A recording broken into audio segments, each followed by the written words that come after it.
ህይወትሽን ለመቀየር ግን ለመማር አይደለም፣ ለመለወጥ አይደለም።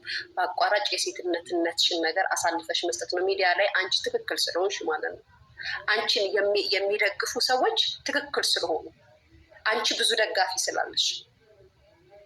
ነገር ግን ቀድሞውኑ ራስሽን የምታስንቂው፣ ራስሽን የምታዋርጂው፣ ራስሽን ርካሽ የምታደርጊው ራሱ ሴቷ ነሽ።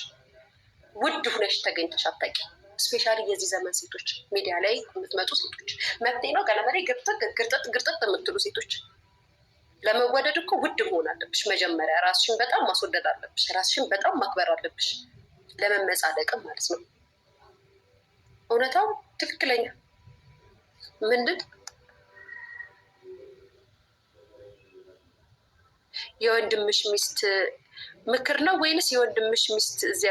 በነገራችን ላይ እግዚአብሔር ይመስገን እኔ የወንድሜ ሚስት የአክስቴ ሚስት ስለ ወንድ ልጅ ምናምን አይደለም። ሚዲያ ላይ የሚሰራው ስራን ግን አልደግፈውም። ወንድ ልጅ ለትዳር ብሎ ከቤት አይወጣም፣ ለሴት ብሎ ትምህርቱን አያቋርጥም፣ ለሴት ብሎ ስራውን አያቋርጥም፣ ለሴት ብሎ ቢያቋርጥማ ስራውን ቢያቋርጥ ባይማር ኖሮማ ድሃ ሆኖ ማንም ሜዳ ላግባ ብላ የምትሄድ ሴት የለችም ነው እያልኩሽ ያሉት ማሬ። እሺ የዘጠናዎቹ ትውልድ ግን እንዴት ስርዓት አለን ማሬ። ስርዓት ብቻ ሳይሆን ከቤተሰቦቻችን የወሰድነው ነገር ነው።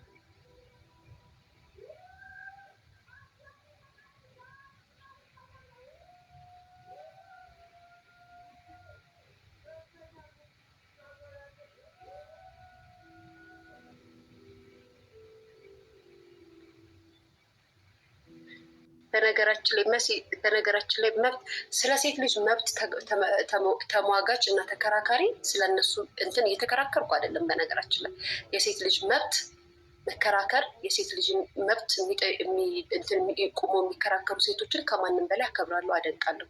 ነገር ግን ደግሞ ሙሉ ለሙሉ ወንድ ልጅ ለሁሉም ነገር ሴት ልጅ ጥፋት ስታጠፋ ጥፋት ነው ብሎ የሚቃወማቸው የለም። በነገራችን ላይ ሁሉ ፌሚኒስቶች አንድ አይነት አመለካከት የላቸውም። የማከብራቸው ትክክለኛ ሃይማኖተኛ የሆኑ ሃይማኖት ያላቸው በብዛት ፌሚኒስቶች ካያቸዋቸው ጋይስ ሃይማኖት የላቸውም በብዛት። የተወሰኑት ግን ሃይማኖት አላቸው። ሃይማኖታቸውን የሚያከብሩ ቤተሰብን፣ ሴትነትን የእውነት የሚያከብሩ የሚታዘዙ አሉ።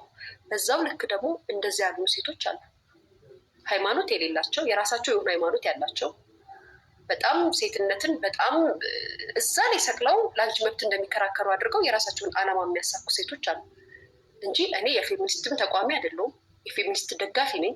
የምደግፋቸው ግን የምን አይነት ፌሚኒስቶች እንደሆነ ታውቃላችሁ? ሃይማኖት ያላቸው ፌሚኒስቶች። በመጀመሪያ ደረጃ ፌሚኒስት ስለሆኑ ሳይሆን ሃይማኖት ያላቸውን ፌሚኒስቶች እደግፋቸዋለሁ። ሃይማኖት ያላቸው ይሄ እውነት ነው። ትክክለኛ ነገር የምነግርሽ ይሄንን ነው። ሃይማኖት ያላቸው ፌሚኒስቶች በጣም ነው የምደግፋቸው። ሃይማኖት ሲኖራችሁ ክብር ታውቃላችሁ። ሃይማኖት ሲኖራችሁ ከመጽሐፍ ቅዱስ የምትማሯቸው የምታውቋቸው ብዙ ነገሮች አሉ።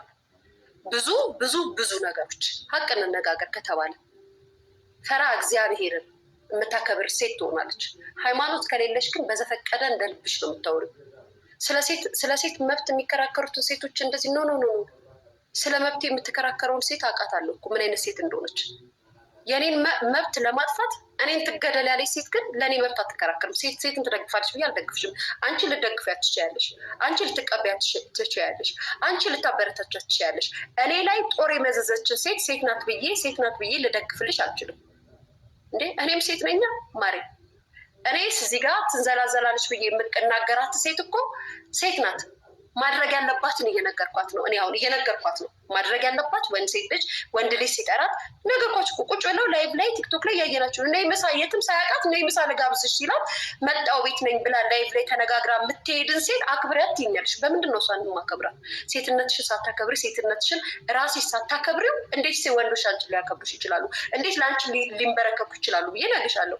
ያ ማለት ሴትነቴን ጠልቼው ነው እንዴ? አይደለም። ራሳችሁ ሴቶች ምክንያት እንደሆኑ እየነገርኩሽ ነው። ሴት ልጅ ስትሰራ ስህተቷን ደብቅላታለሁ እያልኩ አይደለም። ስህተቷን ለምን ደብቅላታለሁ? ካጠፋች አጠፋች፣ ቢያንስ ከጥፋቷ እንድትታረም እነግራታለሁ። እነዚህ ግን እንደዛ አይደሉም። ጥፋተኞቹ ሸፍነው እነሱ የሚፈልጉትን ነው የሚደግፉት። እነሱ ላሉበት ነገር ነው አላማን የሚያሳኩት። ያንን ደግሞ አልደግፈውም። አለመደገፍ መብቴ ነው። በሀሳብ እኮ መለያየት እንችላለን። ሀሳቤን አልቀበልም ብለው አይደል እንዴ ስንት ነገር ሲያደርጉኝ የነበረው? ረስታችሁት ነው ጋይስ? እውነታው እሱ ነው። ፍሬወት ባይዘዌ እኔን የሚያስለቅሰኝ መድኃኒዓለም ብቻ ነው። በህይወቴ ሰው ቢሆን ኖሮ አስለቅሰውኝ አይደለም አስወግተው አስደፍተው ብዙ ነገር አድርገው ወይ ያኔ ፍቅር ተስፋ ቆረጥኩኝ እኮ የሀገሬ ልጆች። ስለማንኛውም ነገር እንገናኝ። እወዳችኋለሁ።